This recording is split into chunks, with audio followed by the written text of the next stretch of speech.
We are in Hirpura village of Shopian in South Kashmir. This is the spot, this is the location where late last night militants struck another targeted attack, another attack against a grassroots political worker.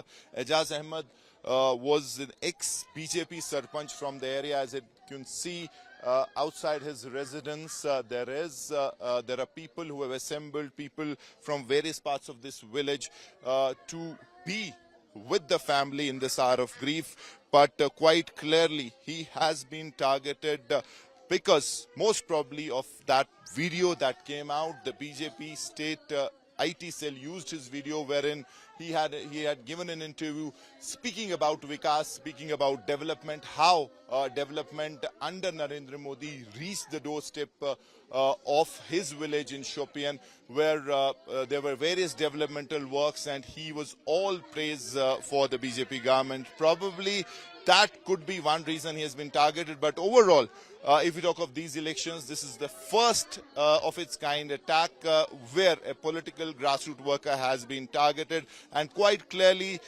South Kashmir, which is scheduled to go to polls on 25th of May, this attack obviously will spread fear amongst the rank and file of political workers, politicians, and that also seems to be the intent.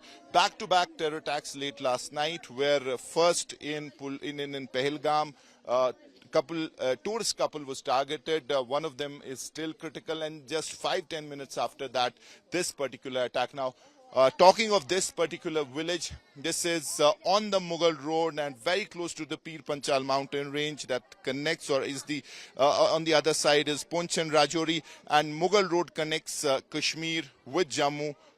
And you can reach Poonch and Rajouri. So this has been a problematic area. We know Pir Panchal range, Shopian, and then on the other side, you talk of Poonch, Rajouri, there have been several targeted attacks and also big ambushes against army, recently against the Air Force. So sources in the police say that there's a strong possibility that the same group could have come on this side for this targeted attack.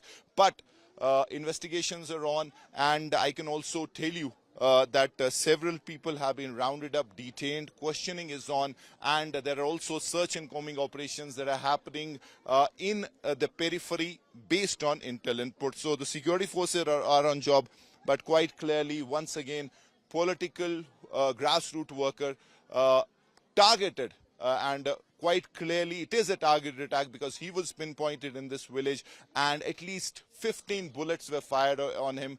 10 bullets hit him, and he was killed on the spot. Though they did try to revive him, but by then it was too late. So quite clearly people have assembled here. There is that they're sad, there is grief, but at the same time they are angry because this person was quite popular in this village because he had done quite a lot for the village, for its development, for the roads, for electricity, for water supply, and they know it, and that's why they are angry, and they want obviously answers, and they also want that the people who are behind this attack should not be spared. With camp person Tariq Lone Mir Farid, Hirpura Shopian for India Today.